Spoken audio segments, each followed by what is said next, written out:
Let's go live. Well, just do it live. I got nothing. I got like no funny things to say. I'm out of it. There was a video that went around several years ago. What was the guy's name? He had a talk show like on Fox or something. O'Reilly?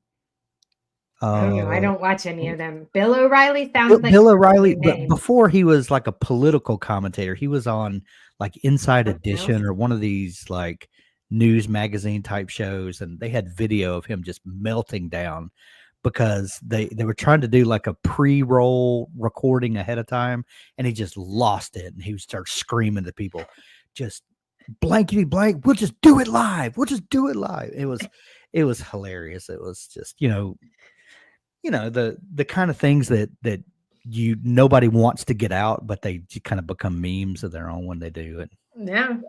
I mean, I tell you, every time I pass a toddler in a meltdown in like the grocery store and the parents are all upset, I just stop them and I just say, hey, that's how I feel on the inside, but I'm an adult and I have to suppress it. I'm like, just let people get it out. Like, well, they still can. And just get it out. It's acceptable. Right.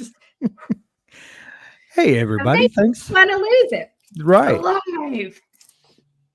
Thanks for joining us for our hashtag Indie Summer Live show this week. We're talking about formatting today. And our good friend Josh Hayes will be joining us momentarily. He just finished another podcast and he's doing some stuff, and he's going to join us in just a minute. But you guys might remember Josh from our 60-day novel writing challenge series of shows from last year.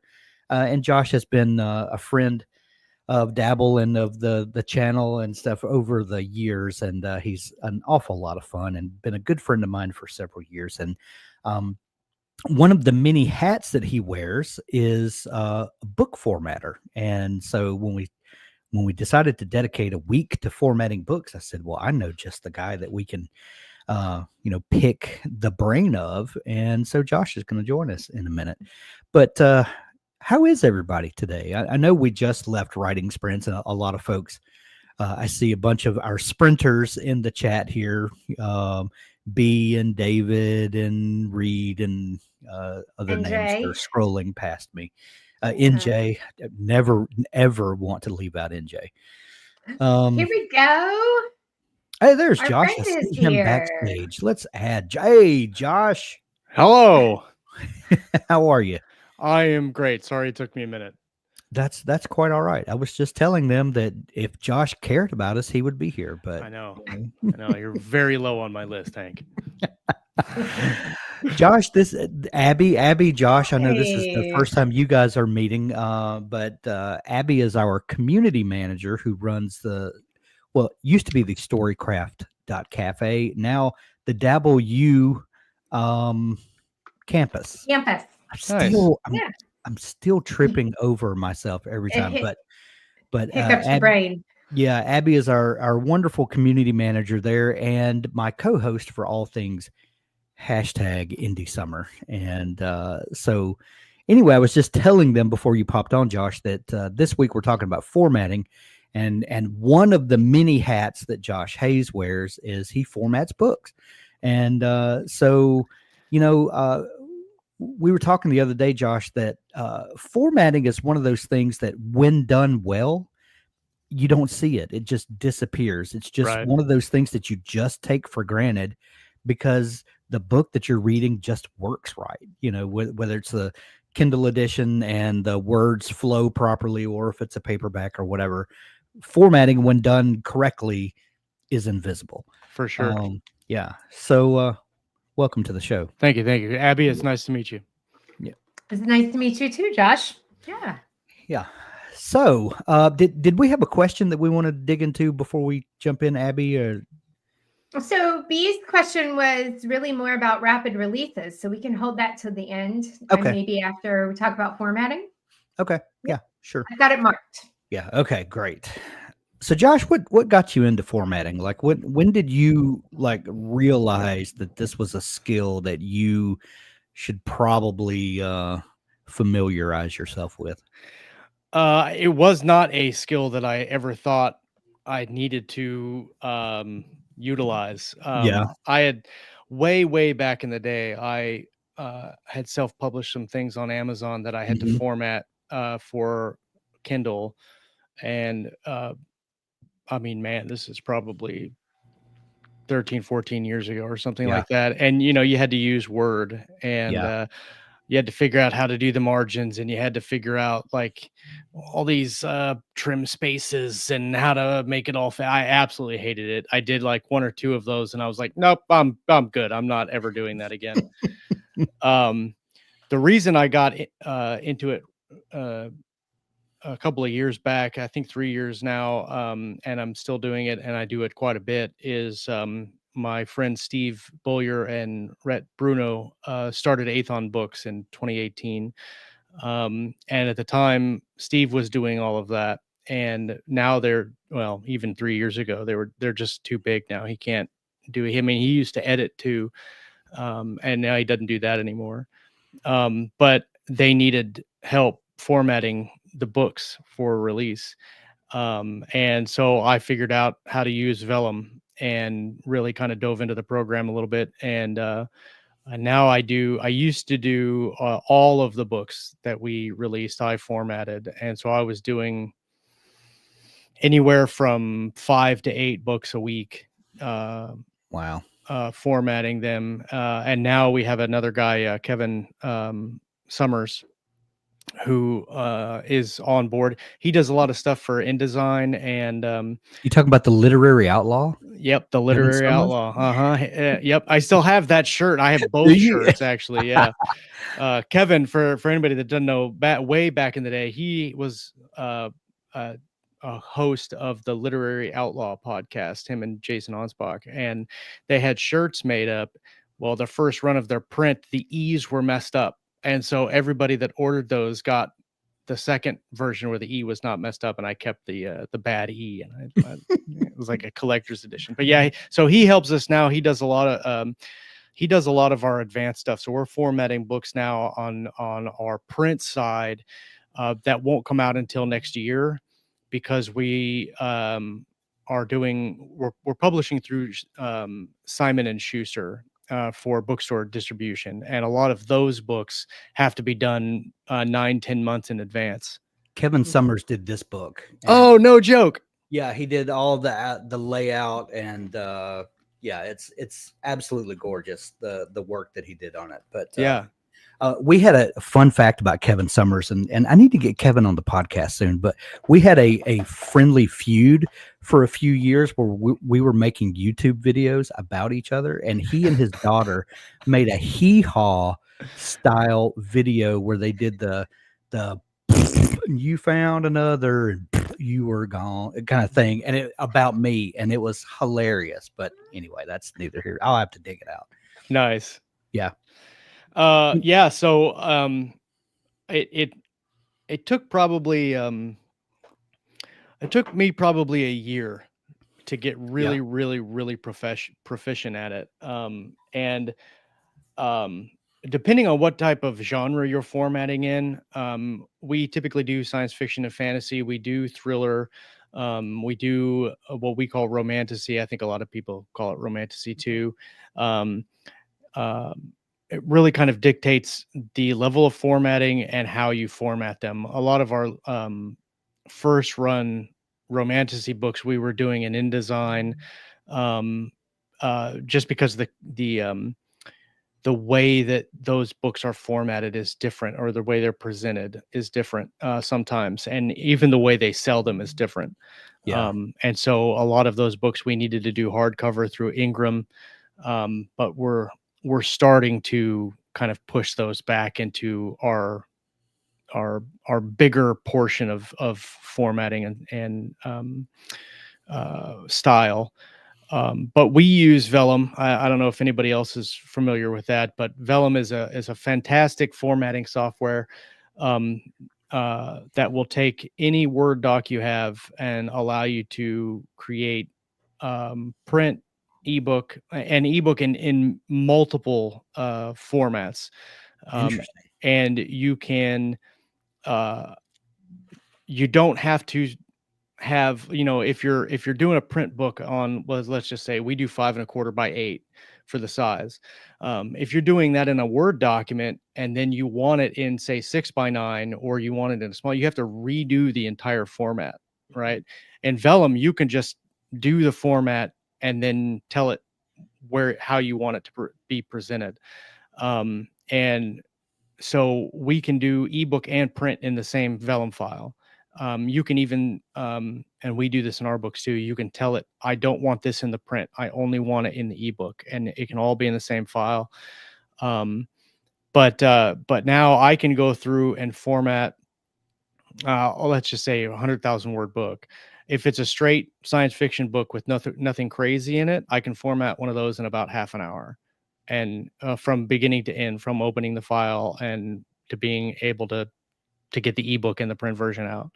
I add a little bit of time if it's involved as like a spread cover with not a lot of wiggle room. That takes a little bit of time, but typically I can have a paperback cover formatted and laid out in probably half an hour. So a whole project will take me about an hour-ish from beginning to end. But we do a lot of lit RPG as well. And if you're not familiar, lit RPG is basically like a D&D game as a book. That's the easiest way to describe it. And in those books, there's stats. A lot of the times the stats are kind of superfluous, but a lot of the times they actually add up and are correct in terms of the system that they're presenting the story in. We have one of our editors, Kayleen, who does a lot of our bigger lit RPG things. She has entire Excel spreadsheet databases for the math and the experience and like mana costs and all of that. It's all accurate down to the point. I got into writing because I was no good at math and I was rebelling against math. And this goes against everything I believe in. Right. Oh, yeah. Same. But what I typically tell people who are, I bring up lit RPG because it is our biggest seller. Aethon is the #1 publisher of lit RPG in the world. And so when I talk to people about it, they're like, I've never heard of that. That doesn't sound interesting. I'm not big on stats or anything like that. You can read the book without the stats. It's almost like, it's punctuation, right? You see the period, but you don't read the period, or the dialogue tag. If it's a he said, you don't really read that. You just you see it and you move on. And the lit RPG, I call them elements, that can be the same. But when we format those, that takes a little bit of time. And so on a lit RPG book, let's say 100,000 words, that takes me anywhere from an hour to 2, depending on how many of the elements are. And I can go into really big issues in terms of best practices if you want, but I've been doing this for about 3 years now. I think August, the first week of August, will be my 3rd year with Aethon. So sorry, that was a long soliloquy and rant. But when it comes to Vellum and formatting, I can pretty much answer any question you have. So let's start where if someone has never published before, because like you, the first ebooks that I published, I uploaded a Word document, to KDP, and it did a decent job. As far as if you set your chapter numbers as headings, and you can have Word auto generate a table of contents, based on those headings. I think I did a YouTube video years ago showing you how you could set up Word so that it mimicked, where you could have the navigation and stuff. Yeah. Like that. And so that you can get by with that. You can totally publish a book just from what you can do in Word. Yeah. What are the drawbacks to just kind of down and dirty formatting, just taking your manuscript versus using a program like Vellum? I use Atticus the last few that I I've have done. heard. I don't have any experience with it, but I've heard about it.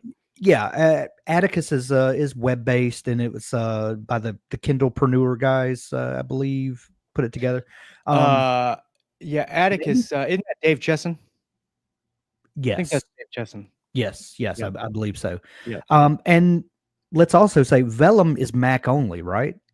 I believe so. I think Yeah. that they're trying to figure out a PC version, but right now it's just Mac. Okay. So I've never used Vellum because I'm not a Mac guy. Yeah. But what benefit is there to so you can get by with formatting your book in Word, but if you use another program, you can kind of take your project to the next level. For What sure. are you getting by using a product like Vellum or Atticus or InDesign even? But if you're going to do an ebook in InDesign, you're asking for That's a it, lot. it is a lot. That's a It's a lot. lot. I don't even do that. That's a It's lot like trying to hang a painting in your living room with a 20-pound sledgehammer. It's for just sure. it's way more tool than you need.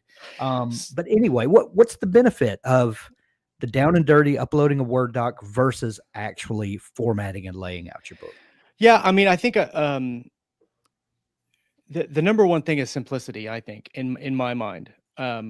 Because you don't have to worry about the margins, you don't have to worry about um, the gutter spacing or the anything like that. You don't have to know those numbers. You can just punch it in. You can basically drag and drop it into Vellum. Um, the one thing I'll say just before I talk about the other stuff is Yeah. I see that Bay or Bo Hatcher is talking about Vellum and it's pricey, and it is. I think it's a couple $100 for the program. It's not a subscription. It is a one-time purchase, and it does update fairly well or fairly frequently. But it is kind of pricey, and it is only Mac. So if you're a Mac user, I use both. I use PC and Mac, but I do all Yeah. of my work on Mac. So if you're a Mac user, you're good. If you're not, then and now you've got to figure out: do I buy a Mac and Vellum just to format?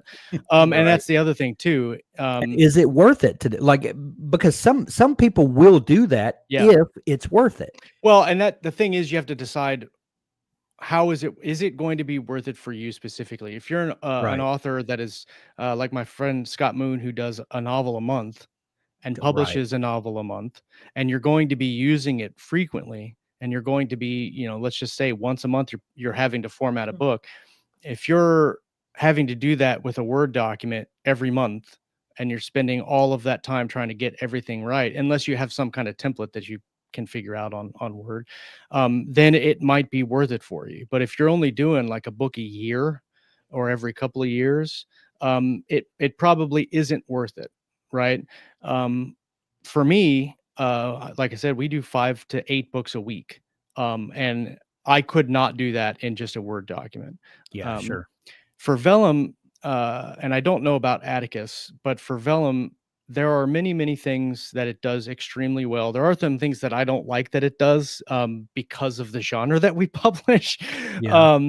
um, but for instance, even if you don't have headings in your Word file, let's Mhm. just say you drop in a Word file that you have like say chapter one, but it's not formatted as a heading. Yeah. It's just going to drop that one document into Vellum, and then you can go through the manuscript in Vellum and split it up and have those chapters. But if you have the headings, let's say you have them on heading one in Word, and you drop that into Vellum, Vellum automatically sees that heading and automatically creates a chapter.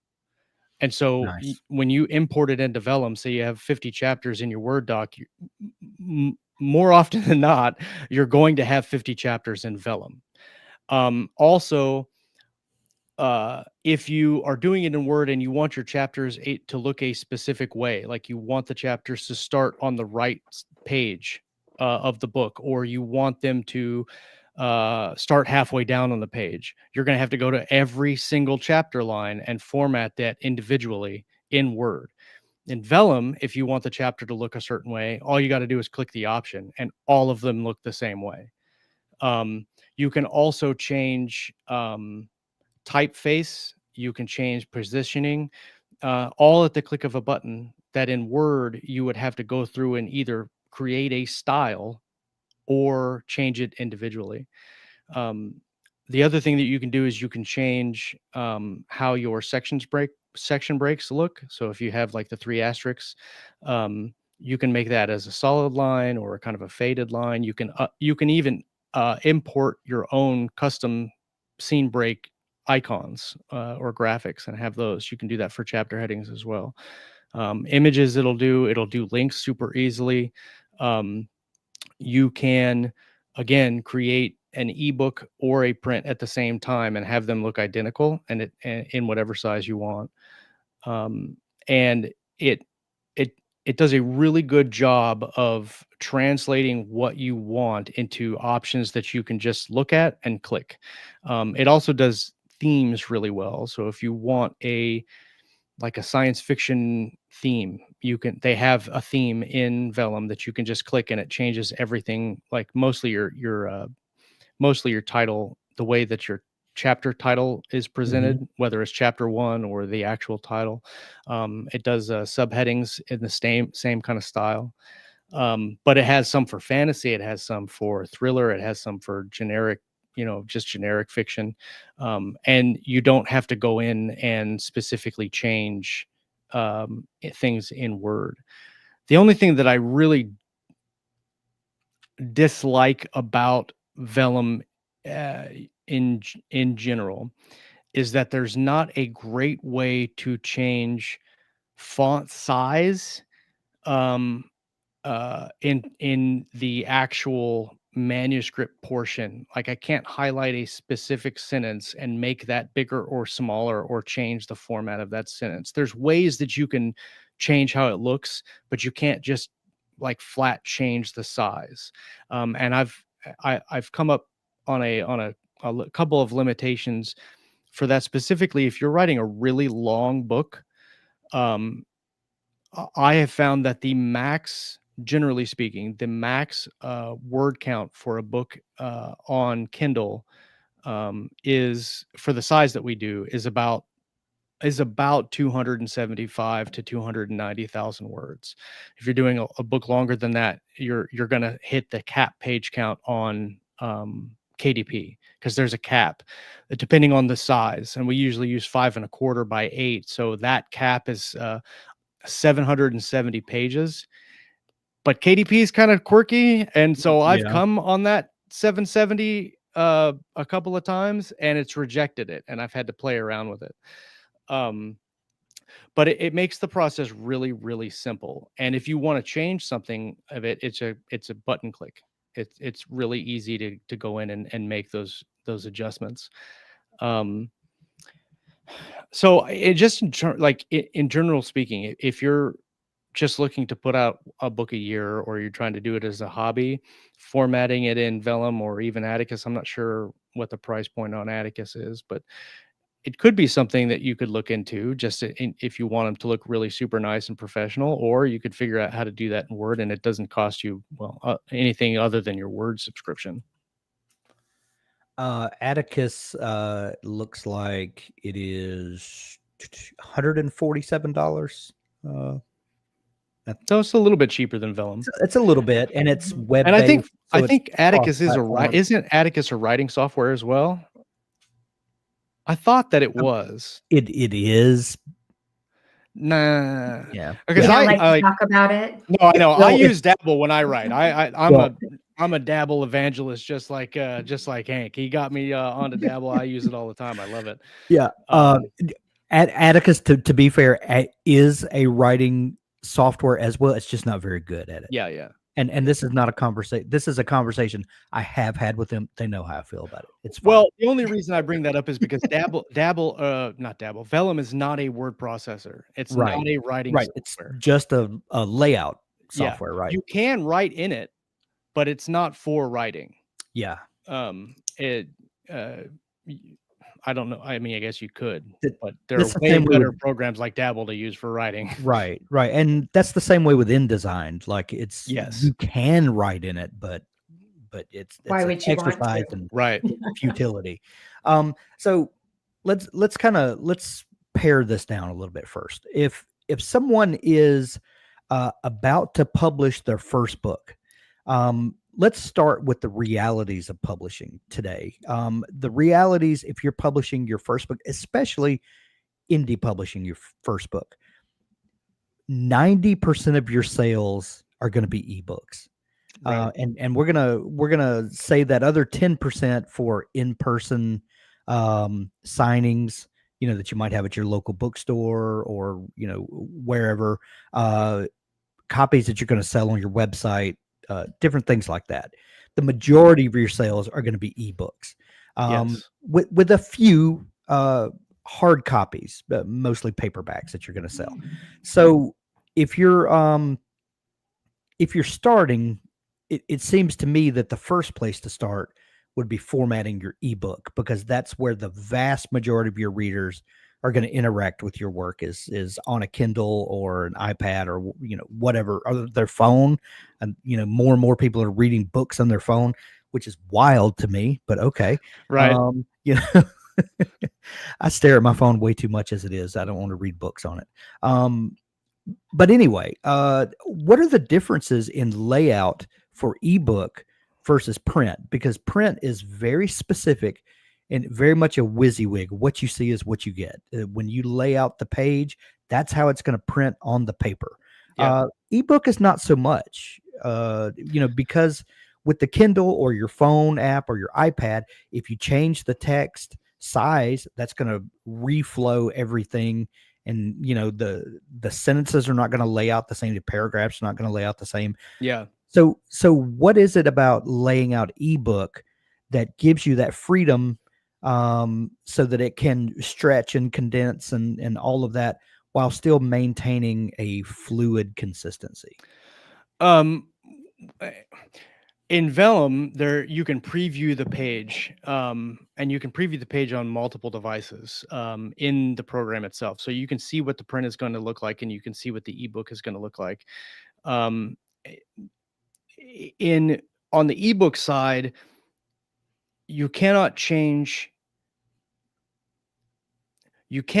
specifically how it appears on the page. Okay. In very basic terms, you can't change the font. It's going to look the same because all of readers have adjustable fonts. Like you can make it Right. look however you want. So the font's always going to be the same. In print, you can change the print. You can change a little bit, like you can mess with the kerning a little bit depending on what font you use. But in Vellum, there's only I think there's only like 15 different versions of fonts. And again, you can't change the size very well in Vellum.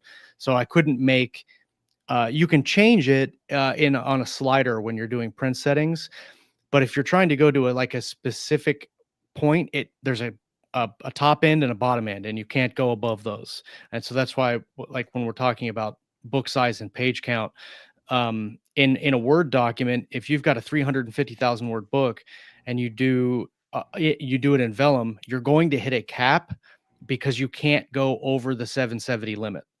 But if you did it in Word, you could make that text extremely small and reduce the word count, right? In Vellum, you can't change the text size very well in terms of if you need to go super small or super big. But for ebook specifically, really all you want is a very readable presentation.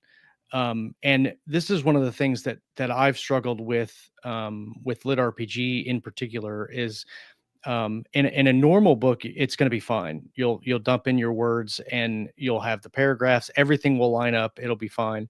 But with the Lit RPG elements, a lot of times those are inset or centered in different ways. And most of the time, those elements are bolded and all caps. And so I don't know if you're familiar with it's a site called Royal Road, and there's a lot of books that go. A lot of our authors come from Royal Road, and if you're familiar with a book called He Who Fights with Monsters, which is the #1 lit RPG book, I think probably in the world right now, the character will do something and say he'll kill a monster and he'll get a notification. You've killed such and such. You've gained experience points. You've leveled up, blah, blah, blah, blah, blah. Those things are centered and bolded in the manuscript. And a lot of times if you get a lot of those notifications, it's really hard to read bolded and all caps in a big block of text on the Right. page. And so one of the things that I tried to do, I messed around with it a couple of years ago, is playing with, again, you can't change, it's not easy to change the font in the manuscript, but using, for instance, if you've got a stat table for a character and you have name this, age this, or whatever, what I tended to do was I would, depending on how big the block of text was, is I would left justify it and then inset it so it was like tabbed, Mhm. and then bold the name and then unbold the name itself. And so you have a bold and then an unbolded text right next to each other.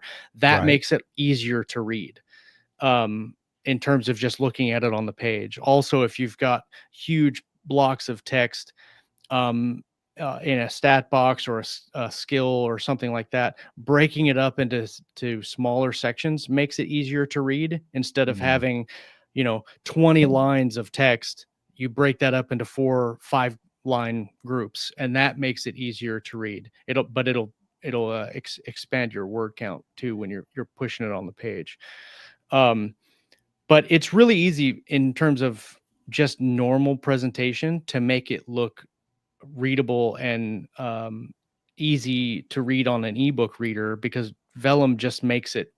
I mean, you can adjust the size of what you're looking at, but for an e-reader, it doesn't matter because you can adjust the size of the text. So when you're talking about like white space on the page, there's not there's not a really good way to do that in ebook, in terms of formatting, because that white space is going to change depending on who's reading it, because they may, like some people read in portrait mode on their Kindle. I read in landscape mode on my Kindle. Those look differently on the reader. Yeah. And sometimes I'll read with regular size text, and sometimes I'll make the text really, really small. And so again, that changes the way it looks on the page. So when you talk about like page layout, it really doesn't matter for ebook, because it's going to be different depending on who's reading it and on what device you're reading it. It's going to look different on an iPad than it looks on your phone, than it looks on your Kindle. That really only comes into play in print. And again, in print, simpler is better. The simpler you can make it, the easier you can make it to read. That's the one I would go with. A lot of people like to do a lot of different crazy formatting things, and it makes it look cool in a Word doc. But translating that over into an actual print book, a lot of times it doesn't work out. So let me ask you this, and I think B had a question about using more than one font. I think I saw that question scroll by in a second. Please correct me if I'm wrong. Yeah, there it is. But like on my Kindle, you've got the option. It's got like 9 different fonts, and you can choose, one of those. Right. Bookerly is my favorite. Yeah. At least today it is. But if you have like like console messages that are coming by, can you designate a different font for them? I know that you talked about bolding and centering as one way to set it apart, but can you choose a different font? And if you can, then what happens to my font selection where it's applying this one font to the whole manuscript? And I can't think of a good example of where I've seen that, but just when you talking about that made me think of that option. Is that something you can do, or do we need to not think about? No, I think that you can actually change. So I have actually just opened one of my work files for Okay. format, and I'm going to do what you're saying, just to see, because there are ways that you can change the way that it presents, in terms of the font style. And just really quickly, while I'm working on this for Bay or Bo, I'm sorry if I'm saying your name incorrectly. I guess my question back to you would be, what are you using the 2 fonts for? In your manuscript should just be one font. Okay. If you're I know what using, she's doing. She's okay, got 2 characters, and one is a child who's writing a story within a story. And so when it goes from the adult speaking to the story that the child is writing, she changes the font to show that it's I wouldn't do that. I would not do that. I would find out I would figure out a different way to let the reader know that you're changing the POV in that way, but I would not change the font, because that, in a lot of cases, that will make it very difficult to read. But it also kind of makes it a pain to format too. And in Vellum, you can't change the font like that. Okay. But I would come up with just a simpler way to make that determination, either by having Italics maybe is one way you could do it. italics is Yeah. fine, but again, a lot of bold and a lot of italics, it makes it really, Right. really hard to True. read. Yeah. If you're doing it in, so I'll say this, if you're doing it in big chunks, like let's say a chapter, right? If you've got the adult POV and the child POV, and those are different chapters, then just make them different chapters. If you're doing different blocks where, say, you're following the adult, and then you have a 3 or 4 paragraph section that is a child, you can format that in a way that makes it stand out. And my suggestion, just from my experience in Vellum, is that you can format that as I just use my lingo, because I don't know any other way to describe it. I would left justify it and then inset it. And what that does in Vellum is, actually, you know what? Let me open up a book that's, Well, and while you're doing because I that, I'll can just show you. while you're doing that, I'll show this example. A really popular thing right now in books with multiple POVs, especially like psychological thrillers. This is very much a standard. Is that when you have a different chapter from another POV, the chapter will be titled with that character's name at the top. So you're clued into whose voice you're. You could also do it in different tints too. If you're writing True. third person past tense for the adult, and then you're going to the child POV, just make it first. So B's story, I think, is mostly for younger kids, and the little girl is typing her portion on an old typewriter. And so I think B, part of what she was wanting to do was use the typewriting font, because that played into like the theme of her story and what was happening. And I love that idea. That's a fantastic idea. I just don't know if that's going to translate to ebook. That may that's be what I was about to ask. Book only. Yeah, that's what I was about to ask. Because I don't know that you could replicate that on an e-reader where the fonts and sizes are so dynamic. Okay. Yeah, there you could do it. So again, when you're talking about ebook, and a lot of people don't realize this with ebook, is there's a delivery cost for the ebook, and that comes out of what you make from Amazon, right? So let's just, in very simple terms, if you're selling a book at 99 cents, you're going to make 30 to 35 cents, right? But if you've got a massive file, the delivery cost comes out of that cost. So the amount of images or text or the file size itself will determine how costly that is to say. So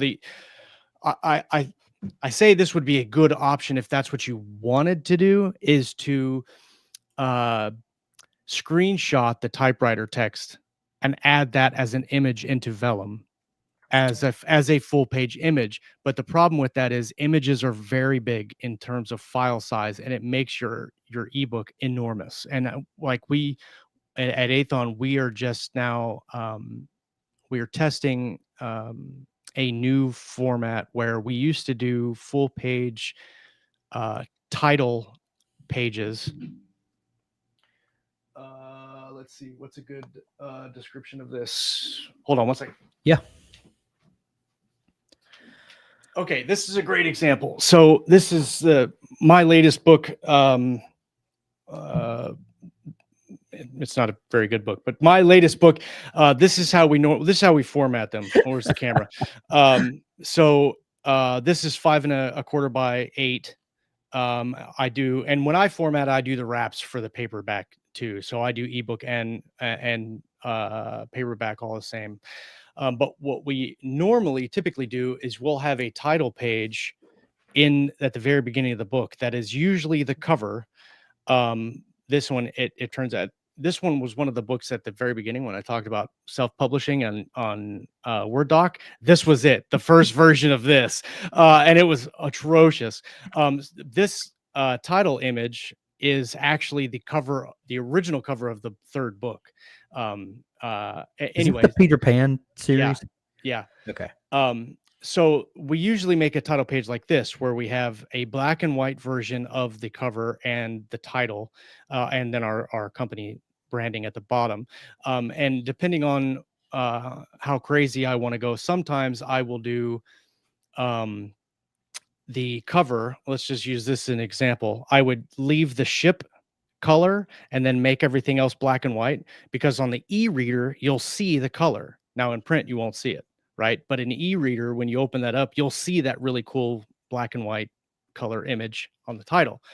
But that image costs in terms of delivery cost. Right. And so now we're taking those out of our print books right now, and we're just doing straight copyright pages without the title. So I say that to say that taking a screenshot of the typewriter text is probably not the most efficient way to do it, in terms of just the time it would take to do that, but also in the cost for delivery. So I'm trying to I'm actually just trying to find where the file went that I just tried to make. I don't know where it went. Oh, it's definitely not supposed to be there. Get out of that. So the only way that I know to change text, and I'll see if I can share this in the presentation. If you want to show it, more than welcome. I'm going to select oh, come on, system settings. Let's go here. Yes, I want to share. Yes, it's me. Oh, I can't because it wants me to restart Chrome. So do you want to send me a link and I'll share it for you? Is that something I could do for you? I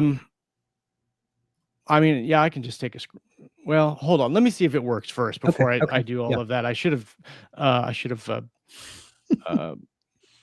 prefaced this by trying it out before I started sharing. In Vellum, you can change you can do block quotations or verses. I know it's all and this is my new work computer. And I didn't even have Chrome on this computer. I had to download it right before the show because Safari hates StreamYard for whatever reason. But you can change the presentation in Vellum to make it like a verse appearance, and you can change that font in the options, but you can't go through and highlight, I want this chapter to be a different font. So I was just trying to see if there was a better way to format that text. The one cool thing I do like about it that we've done a couple of times, but not very often because nobody does it a lot, is if you're doing like a modern day story and you're doing texting, a lot of people will do texting as bold. Yeah. I like to do texting bold and all caps, or small caps rather. But in Vellum, you can make it look like text messages on an iPhone. Oh, and you can have the bubbles. Yeah. And they show up on either side of the page, right? Oh, that's fun. Yeah. And Vellum actually in terms of just straight formatting, if you wanted to do that but not do the text bubbles and have like left and right, you can do that in Vellum very easily by just selecting the word and formatting it to the left or formatting it to the right, and then insetting it. And so you can have that back and forth if that's something you're trying to go for. But in terms of changing the actual font, there's not a way to do that unless you're doing like a special edition print. Yeah. And then you can maybe do that in Word, or if you're smarter than me in InDesign. But again, I would keep it as simple as possible in terms of readability. The typewriter thing would be cool. Yeah. It would be cool. I don't know in terms of just people liking that as a thing. I don't know, because I don't have any experience with that. But well, I can definitely see where it would be an immersive experience. Like it could really draw you into the story, and I love that idea. But that may just be one of those things where that's going to be a perk of having the printed book in your hand as you get to do. Yes, ma'am, Abby. Call me Doug as I raise my hand. So here's the question. Are you saying you're our honorary Canadian today? I'm going to be an honourary Canadian, eh? Okay.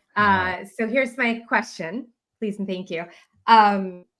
Genre-wise, what are, because you've talked about science fiction, fantasy, romantasy, and romantasy having like slightly different, I guess, expectations, at least to the way it looks. Like, what are the genre considerations that we should take, I guess, into consideration? Because like I write middle grade, and I did format my first book in vellum, and it was great. Like I didn't feel like I had much of a learning curve, but I tried to make my text bigger, because I know generally in middle grade books, you're going to see a little bit bigger font. I know I was recently joking with Hank that I opened up an adult book that was quite thick recently and went, why are the words so small? I can't read it. What does it say? So what are the things that we need to think about? And like, I mean, specifically, if you just want to talk about romantasy versus fantasy versus sci-fi, like let's nerd out about that for a second. I think in terms of general manuscript text, there's no difference. All the texts should be the same. And they again, all should be in English. Yes, but again, for e-reader, it doesn't matter, because they're going to change the way the font looks anyway. Okay. Right. So when you're talking about actual presentation on the page, if you're talking about font specific, that's only for print, because the ebook's always going to be. But in terms of the different genre, and specifically when it comes to vellum, you want to look at the way the chapters are presented, and the font, the way that those are presented, and the way even your ornamental breaks are presented, in terms of are they a squiggly line? Like in romance, maybe you'll have like a flower or a heart or something like that. If it's sci-fi, maybe you'll have a space gun or an alien head or something. In fantasy, a really cool thing to do is do swords. You get a graphic of a sword and add that into your deal. Again, it's not technically an image, but you are going to look at delivery costs when you start doing something like that. But in general, the formatting between genres doesn't change a whole lot until you start talking about the way the chapters are presented, and also cover layout and spread. Romantasy, I don't do those covers. I make Kevin do all of that, because I don't have the patience for that. Those covers are so crazy that I can't remember which cover it was that we did, but it had like 97 different layers in Photoshop for the rose petals on the cover, because all the rose petals were separate images. What the heck? Oh, I was not like, Kevin, I'm not touching that at all. Like, that's all you. I don't have the time for that. But in terms of presentation, I'm seeing Reed Riverside say here, prologue, deep space, time reference unknown. Those are things that you can do in sci-fi, even thriller or general deals in your books, which are really interesting to have, and they're really super easy to format in vellum to make them stand out from the text.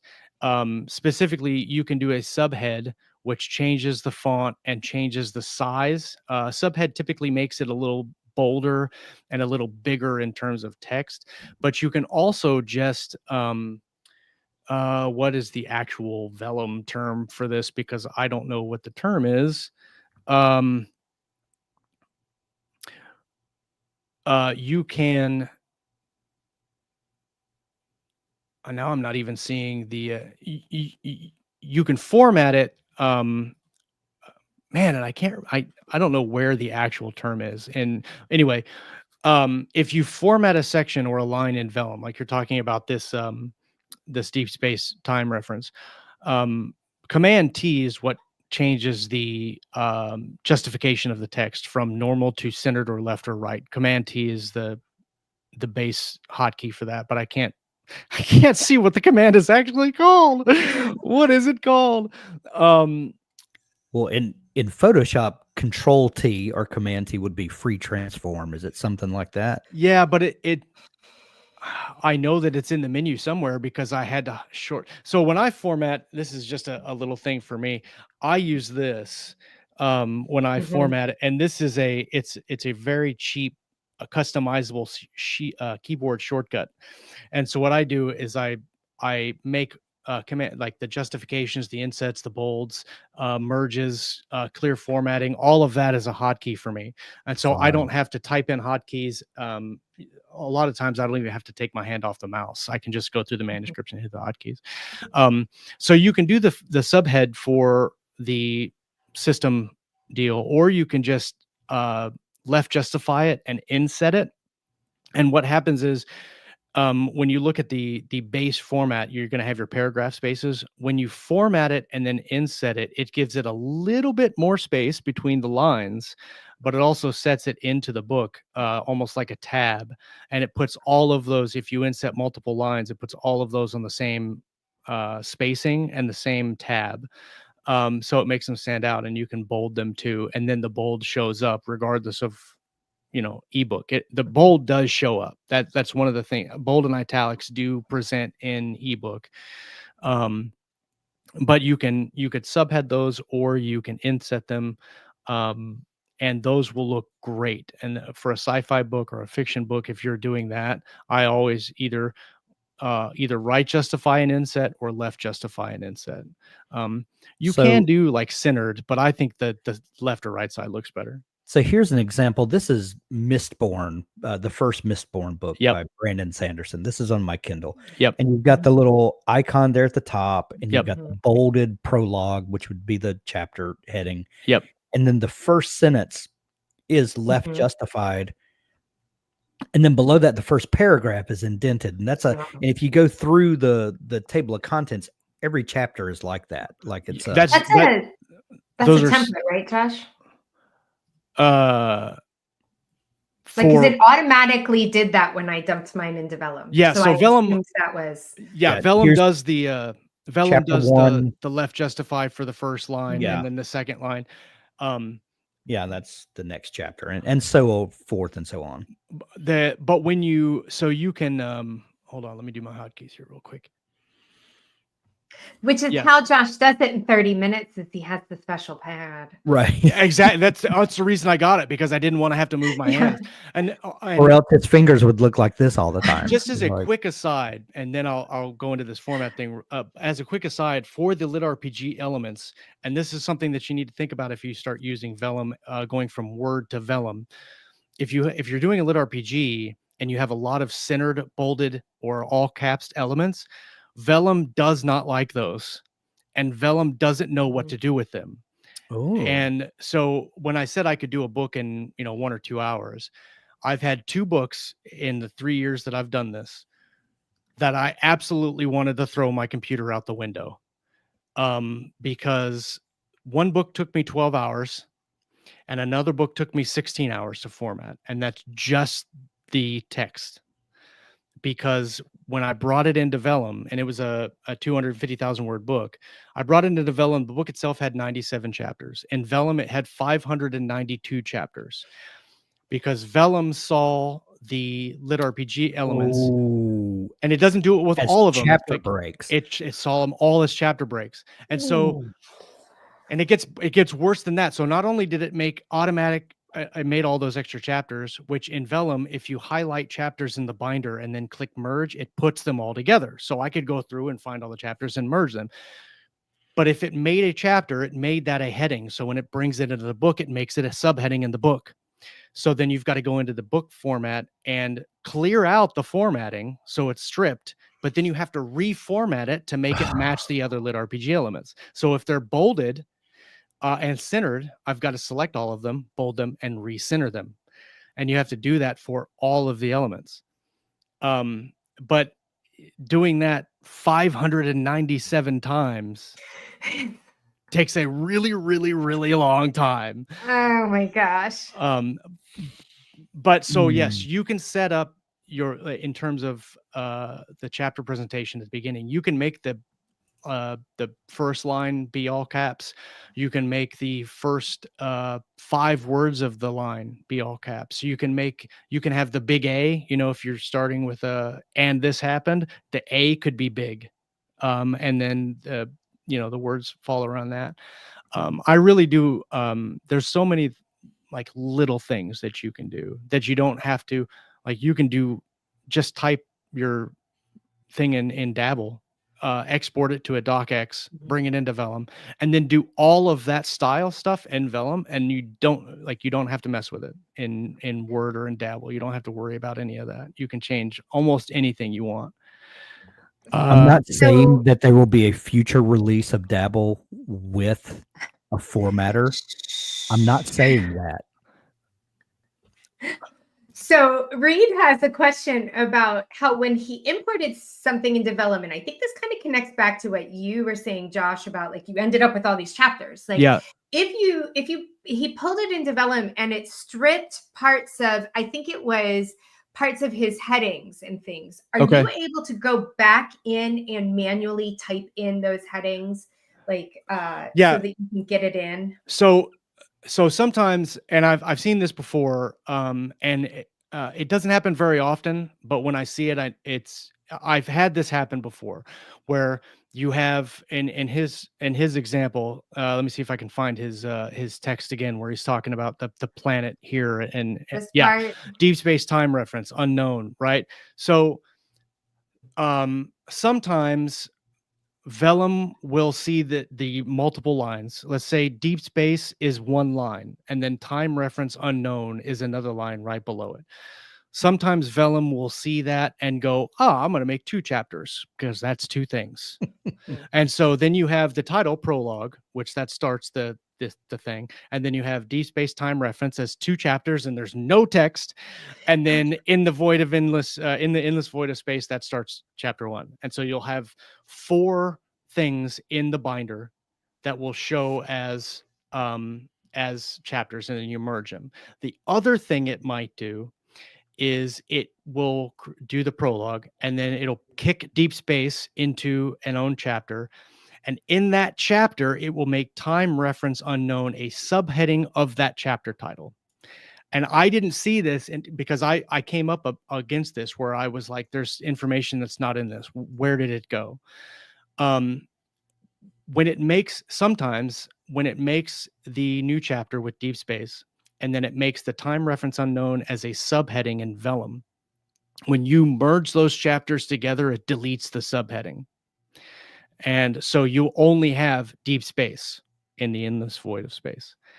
The only way to fix that I have found is either A, just copy it from the Word document and paste it into Vellum, or if you see that, typically what happens is if I see it happens, I'll cut it out of the subheading in Vellum and then paste it into the body, and then format it after the fact. And I don't know why Vellum does this. Vellum does some weird things that aren't major problems most of the time, but in something like this, it does cause issues where you're like, I know that that's in there, but sometimes it'll strip that out. The other thing is sometimes, and I don't know why this happens either, sometimes if you have a section break in Word, either the 3 asterisks or the 3 hashtags, this has only happened to me once, but Vellum ignores the scene breaks and doesn't bring them in. And the only reason I knew this was I was formatting a book, and I was actually formatting the book 2 in this series.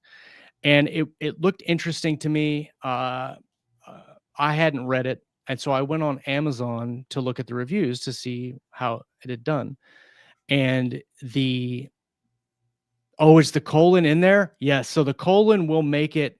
It will make it a subheading. If it's the unknown that's getting stripped, the colon sometimes will make it a subheading. Also, um, the time reference unknown specifically, if it's making that, if let's just say that it sees the colon, it might break that up. But sometimes if you have the deep space time reference unknown, and let's say the colon wasn't there, but it was 2 lines, and you bring them in and it puts them in chapters, when you merge those, Vellum will merge those together and put another colon in.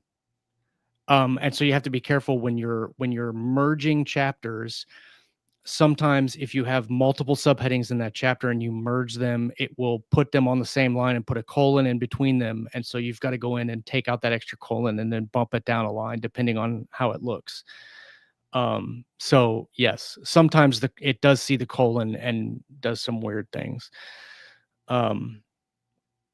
Yeah, I would say if it's a subheading, if you're bringing it in for Word, and say prologue is a heading 1 style in Word, and deep space time reference unknown is a heading 2 style in Word, that heading 2 style is read differently by Vellum. And so it might bring that in as a subheading, and Vellum might split it anyway.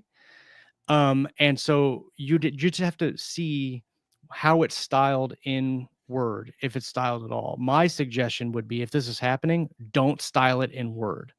Have your prologue as a heading style 1, and then have the deep space time reference not formatted at all in Word, or just bold it and then format it in Vellum, because then Vellum won't see weird things. If you can see it without bolding, I would bring it in without bolding and then just bold it in Vellum, because that'll eliminate a lot of your problems. But if you're formatting it differently in terms of styles or in types of body style in Word, Vellum sees all that stuff differently. And anytime you set a style in Word, it's adding some XML code behind the scenes Yes. that then when Vellum reads that in, to you, it's just okay, I made it stand out, I made it look funky, that's gonna. But what Vellum is reading that as an instruction to do Yes. something specific for, and that may not be the purpose that you set out to do. So my guess read is if it's a different style in Word in terms of on the top where you have heading 1, heading 2, manuscript body, whatever it is, if you've made that particular text a different style other than normal body, and it's not heading 1, Vellum is seeing that style and going either A, I don't know what to do with it, or B, we don't need it, and getting rid of that style. That's what I'm saying. If you have that in the middle of your manuscript, if you need to see it in terms of formatting, bold, yeah, I would get rid of that custom style text, make it either a heading 1 or a heading 2. If you decide to make them heading style, just know that Vellum's going to screw with you, probably. But I would just either bold it and leave it as body style and then bring it in. You probably get rid of all of your problems if you get rid of that style. What was your question that I was answering? Who remembers? There was something I was talking about the actual the merging and clearing of styles in Vellum. I'll think about it probably. Word will just completely screw up manuscripts in terms of the HTML. Yeah. We had some problems where people were writing on an internet browser, and on an internet browser, if you hit enter, sometimes it'll do a new paragraph. Yeah. And if you're not trying to go to a new paragraph, you just want a new line, you hit shift enter. Right. Right. When you import that into Word usually Yeah, I would clear the style because I write in Pages too. I would clear the style and then export that clean style to the docx and then import that. You'll probably get rid of all your errors if the style is the same. So if you're writing on a browser, and I haven't tried this in Dabble with a Dabble docx because the HTML is probably going to be a little different. But if you're doing like a shift enter, Vellum reads a Word and Vellum reads all that differently. Right. And we had a problem where if you have a line break, a hard line break in Word, where you want it to be, you're doing like a different scene, but you're not using a scene break, right? Does that make sense? Where you have that extra line and then the text is left justified, so it's a new scene or a new POV or whatever it is, but you don't have any other markings. If you have that in Word, it will make that extra line in Vellum. But if you're doing that in an internet doc or on a browser and you've got that shift enter, it'll make extra lines on all of your paragraphs. And so I've had times where I've imported into Vellum and all of the paragraphs have extra lines in between them and they'll show up in the ebook. And so what I've found is instead of going through and just manually, which is something I used to do, I was just manually hit delete on every line to get rid of all those lines. Sometimes what you can do is a find replace in Word to get rid of that extra paragraph return. But what we found in one manuscript was because they wrote it in a browser and they were doing shift enter and shift enter and enter shift enter and shift enter shift enter that I couldn't just remove the one paragraph deal. I had to manually type in paragraph break, and find replace every different. There was 9 versions. I'm the person that would do that to you. I'm so sorry, Josh. Do you do that too? Yeah, I know I do. I had to go literally do 9 different variations of paragraph return find replace to get rid of all the extra lines in Vellum so that it looked right. Wow. It was atrocious.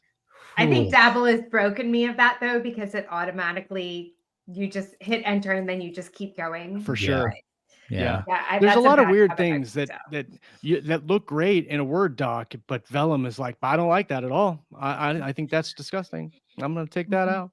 Yeah. Well, and that gets down to the fundamental differences in a text editor and a word processor. Right. Is that even though a word processor looks like I'm just typing words, there's stuff going on behind there that's telling the computer how to handle this text, and that's where the differences in word processor text and plain text come in, and to the user it just looks like, I'm just making this look good, and 100%. Well, yeah, but there's other stuff going on behind the scenes. People like me who I don't know anything about the HTML. I'm just like, I don't know how I got there. I just know I got there. Right. Well, it's the way I want it to look. And honestly, you would probably, like for me, I have formatted so many books that I've seen probably every issue that you can see in formatting, but probably most people haven't seen these issues that I'm talking about. One of the issues we had to figure out and find, and it took me 3 hours to figure out why, is that and I didn't know this until Kayleen told me she was having to rewrite sections of this manuscript. And I'm like, what are you talking about? And she's like, I'm editing this document.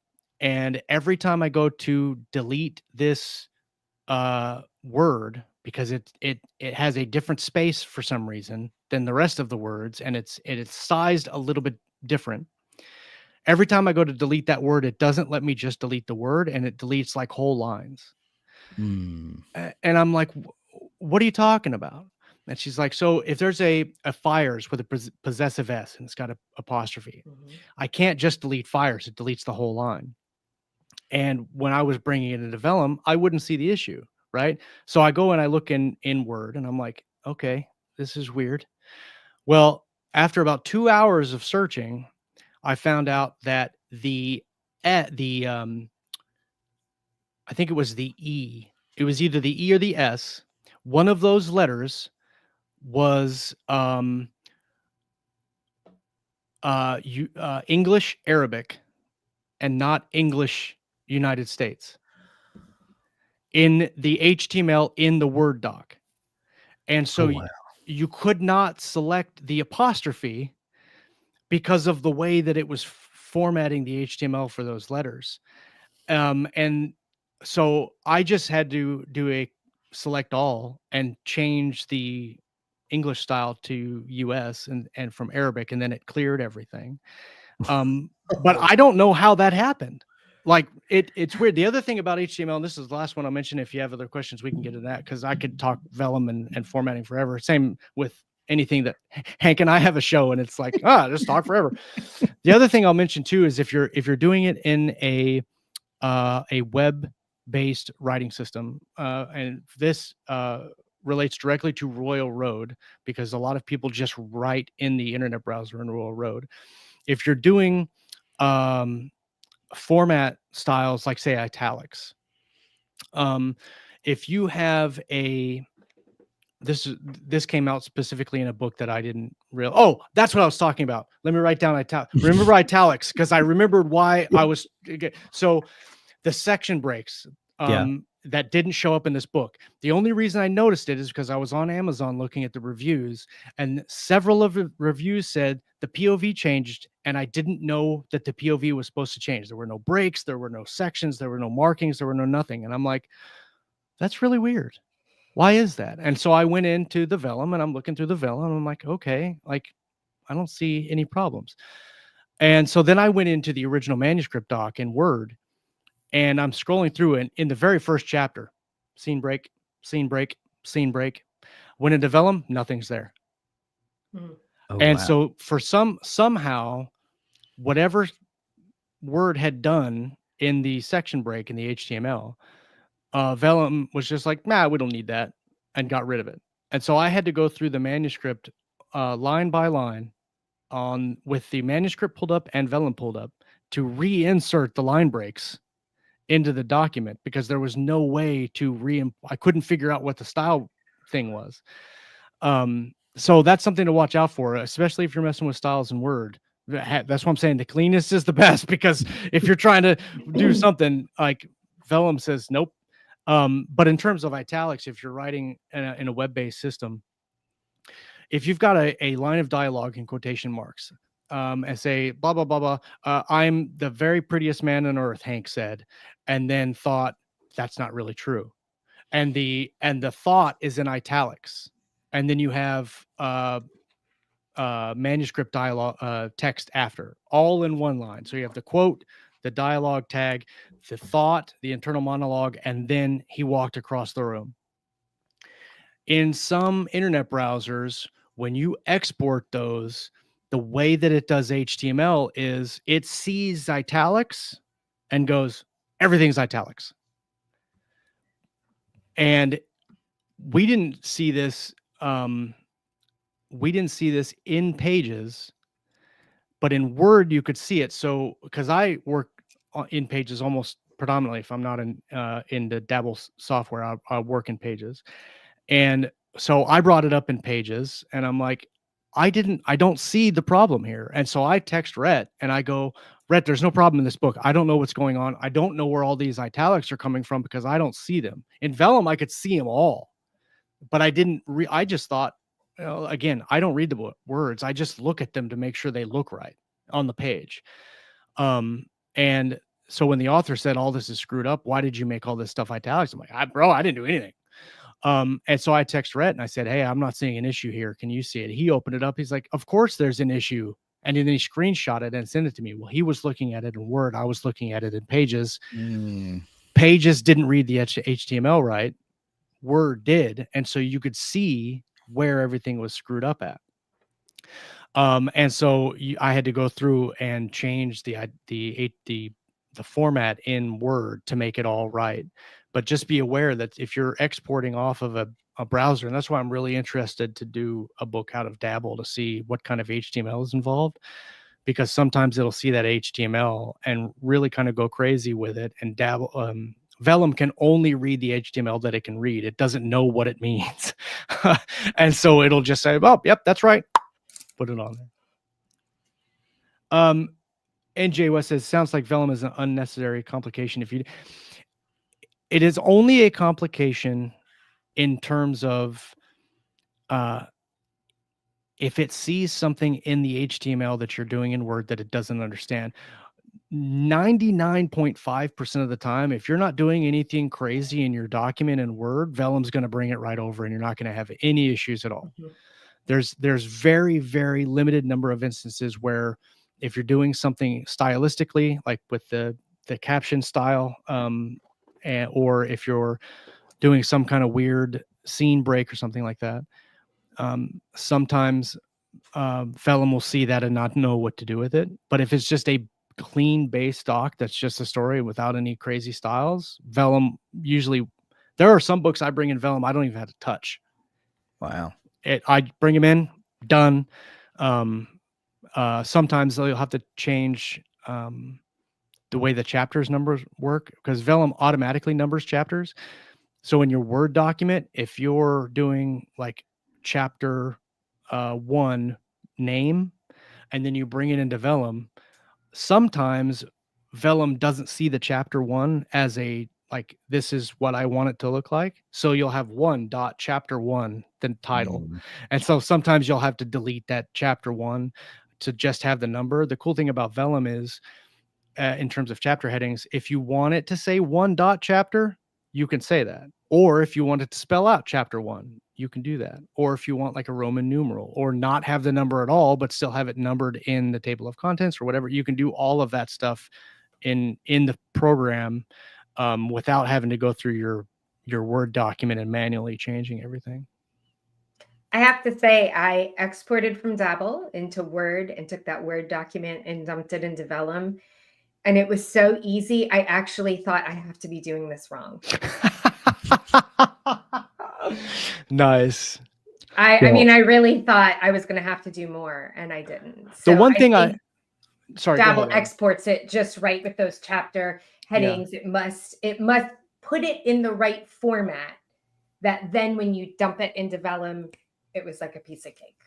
The one thing I will say in terms of formatting simplicity is that if you're doing chapter headings or titles in Word, make sure that you're using the heading 1 and not heading 2, because Vellum reads those differently. But also for me, if you're sending it to a formatter to have it formatted, and maybe you've got some weird things in your manuscript, like maybe you have a text message thing in your manuscript, or you have like a handwritten note. Vellum can do handwritten notes that it looks like it's a handwritten note, like looks like it changes into like cursive handwriting. It makes it look like it's on a parchment. It'll do that.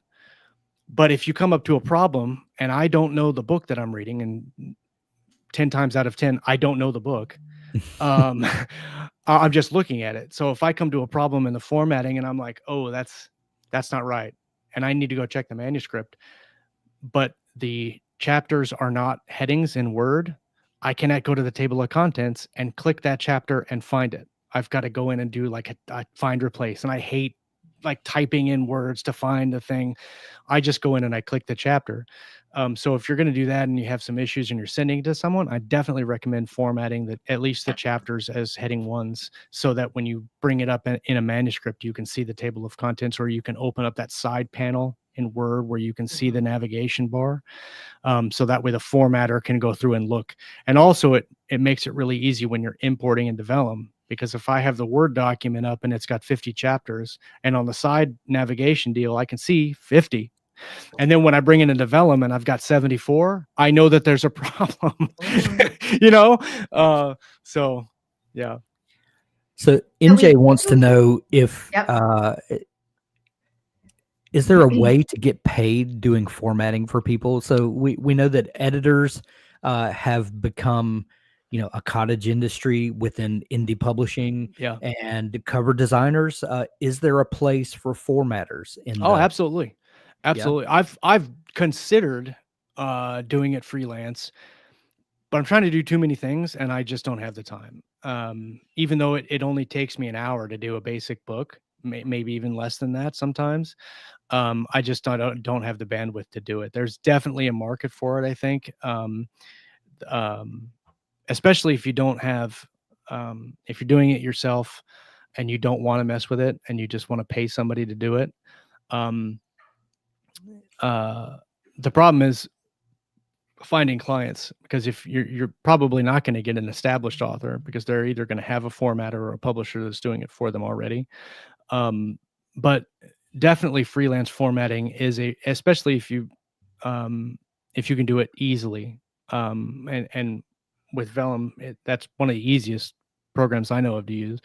But there's definitely a market for it. And, if you're talking about spending, a couple hours doing it, then you figure out your rates and you go from there. But definitely there is a market for it. And like, if I wasn't trying to write and do book 3D animation for books and write my own books and do all of that, then it definitely, I would use that as part of my income money. But how much would you it really, honestly, it would depend on what you're doing for them. If you're doing a lot of crazy different formatting and it's taking you a little bit, I would charge a little bit more. Typically speaking, if let's just say it takes you 3 hours to format a book, you're not going to want to charge somebody $20 for that. $100 would be my minimum for formatting. But you could very easily charge $250 for books. Again, you're talking about a market where writers don't have a lot of money. So you really kind of have to be cognizant about that. I mean, back in the day, Hank knows this. Back in the day, we knew editors, EC in particular, that would charge $3,000, $4,000 to edit a book. And there's people that still charge that and people that still pay it. Yeah. But we don't pay that for our edits. And there's a lot of freelance editors that we use that don't charge that. You'll go $300, $400, $500 a manuscript because they edit them so fast. So we're talking copy, not a lot of developmental. It's mostly copy. Yeah. But you're talking about $300, $400 for a full edit. So when you're talking about a format, $100, $150, depending on what you want to do, it very, very easily could make that a thing. Absolutely. And if you want to give a few people a deep discount while you get your name out there and have some work for a portfolio, you can absolutely do that. I mean, lots of editors do a cheap edit to get some clients under their belt and then raise your prices as you've kind of built your stable. All of the things that you do as a new business to get new clients, all that pertains. And really, in terms of, marketing yourself, the ebook format, like I said, is super simple. Like, there's not going to be anything crazy in there. If you're talking about doing some like special edition prints or whatever, if I'm doing a print version and they want different things, then I'm going to cost more. If you're just talking ebook formatting and just plain manuscript formatting, that's, something I could do all of that in one document. But if you're also doing the cover for the paperback, that becomes a different story too, because that's a completely different set of skills. I do the paperback covers for hours. Sometimes they take me 30 minutes, sometimes they take me 2 hours. And so it's really hard to say, because sometimes if you're working in Photoshop, which is what I do, a lot of our artists send us just an image. And so I have an image and the typography that I can mess with. So I can't do anything fancy. But if I've got layers in the Photoshop, oh, bro, I'm ripping that up, man. I'm changing stuff and making stuff size different, and I'm throwing stuff around, and I love doing that. It does take a little bit of time, but if you're doing paperback as well, that's something you're gonna have to consider is what they want on their books. If they want anything specific, if they want anything crazy, that kind of thing, that then you'll start kind of adjusting price points from there. But if you're just talking about a simple deal, yeah. Do we have any questions that have come in, Abby, that we should address before? I know we're going on an hour and a half, so we've. Yeah. No, I marked a couple of comments too Okay. that I just thought were interesting, but I think, the only one that I scrolled through that I was like, oh, this is just kind of interesting to bring up.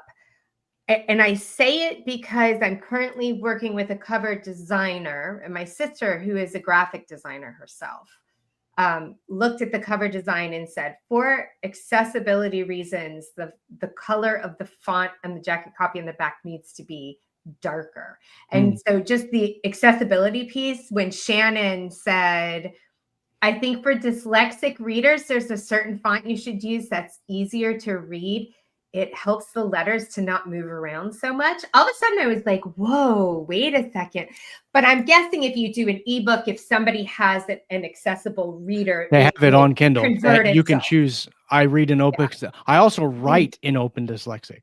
Yep. The Really? bottom font option there is Open Dyslexic. Yeah. Oh, I have never noticed that. So when I do all of my, well, not in Dabble, I don't think, but all of my first drafts in Pages and in Word, all of them are written in Open Dyslexic.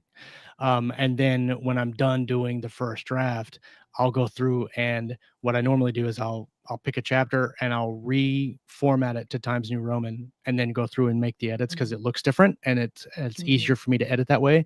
But then I also know which chapters I've gone through and edited because I've changed the font. But I love that font, Open Dyslexic. It's so easy to read and it looks really crazy. Does it have Open Dyslexic on? It does. If you go under, I want to say, if you go to project settings and you scroll down to font, and dyslexic is one of the options. And then when I go back to my, well, it didn't change, Hank. It didn't change. What did I do? Oh, did you hit save? Probably no. Of course not. Fail. Dyslexic, and then right under. save Nope. formatting. Up one. Yeah, up one. Oh no, Yeah. it did. Okay, it did save. Okay. So then Mm-hmm. I get the dyslexic Boom. font. Yeah. Yep. I love So- it. Absolutely love it.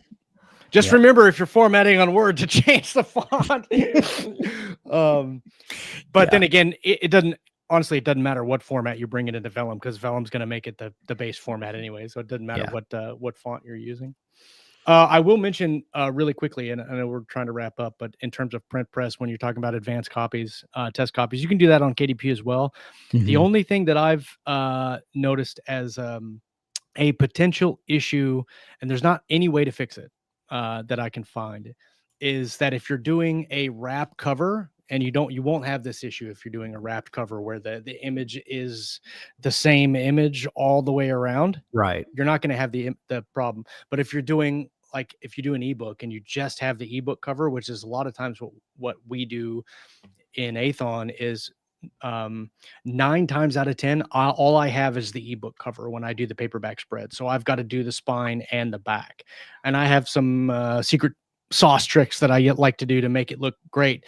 But if you just had that image, you're going to have a hard line on the spine, on the corner. Mhm. And there is no real good way to make sure that line is in the right spot every time. And it doesn't have anything to do with the template, because the template is fantastic. I use the template all the time. Sometimes, though, in the printing, it just shifts, and there's no way to fix it. So if you get a book and you're like, oh, the line's wrong, that's not an error. Well, it's probably not an error in the formatter or in the artist's fault. It's probably a printing issue, and there's no way to fix that. It's just, that's how it is, unfortunately.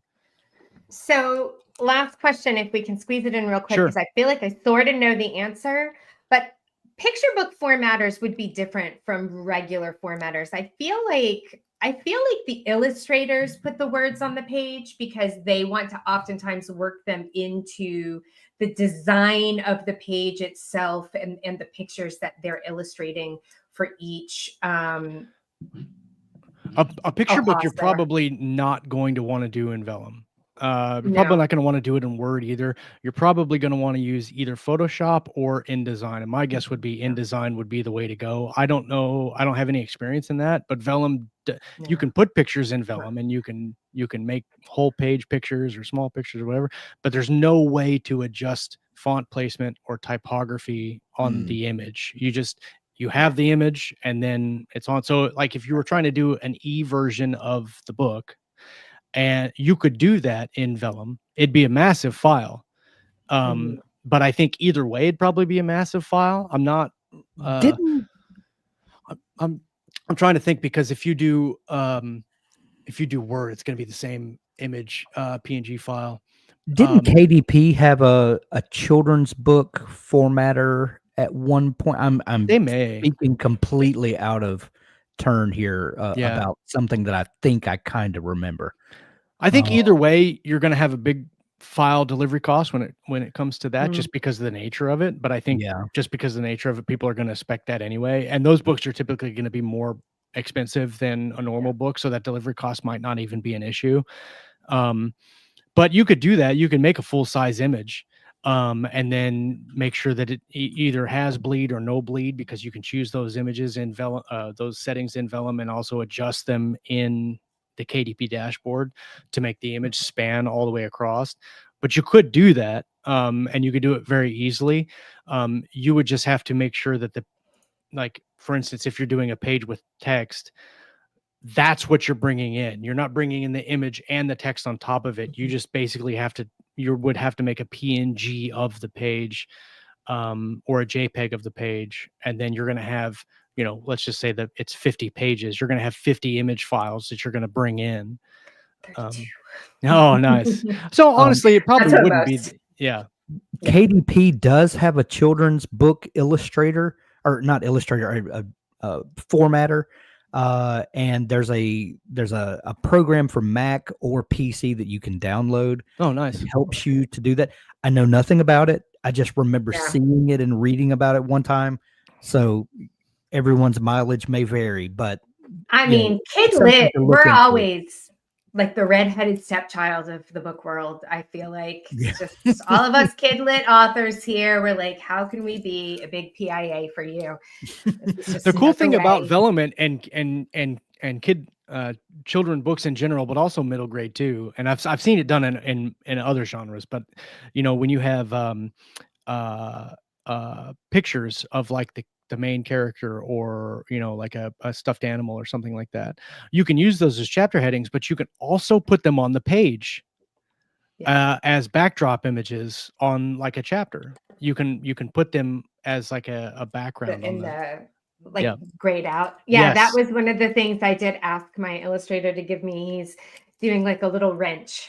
So cool. It is like the head for each one of mine. So I'm really kind of stoked about that. So. Yeah, that's cool. Hank, just to bring this up so we can kind of wrap up here, because we do have a question and answer on Friday coming up with you and I. What if we made it a demo and I can share Vellum? If you can share Atticus, maybe we can just do a little, 100%. Let us show you how this works, so that anybody who hasn't seen these programs on their own screens, you can kind of get an idea of what, it would take to whip your book into shape before sending it off. Yes, so. I'll be happy to do that. I'll go ahead and get some Atticus stuff set up so I can show that side. And perfect. Sounds good. All right. Josh, thank you for joining us today. Thanks for having me on, man. I appreciate it. Always fun to talk shop a little bit. Be sure to come Friday to our Q&A session. Abby and I have been having so much fun on our weekly wrap-ups on Friday. Bring your questions. We'll try to do some demo stuff there. And Abby, do you have a place over in the university where they can post some questions? I was just trying to mark that one right there for you in the free rate to address later. We have, you can bring your questions over, put it in the share and connect space. Maybe we should just make one thread to put it in. I'll do that right now. And and yes, I am a free write user. Though I use it differently than I first thought that I might. I'll just leave it at that. We'll talk about it one day. If But yeah, if I you use it all the time.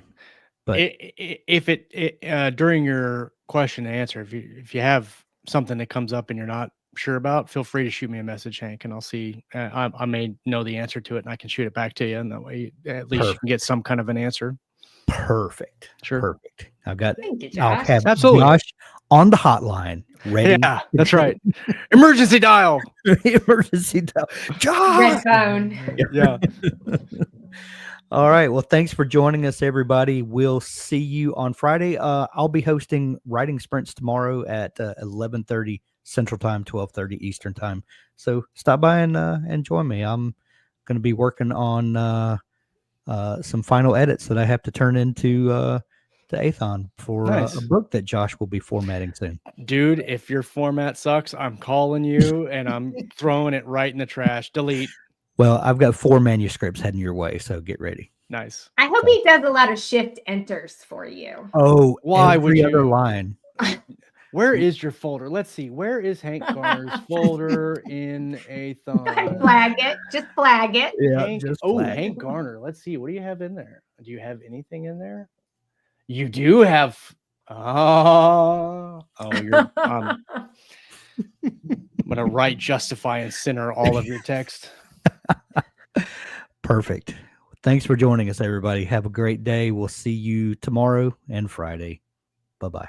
Bye. Bye.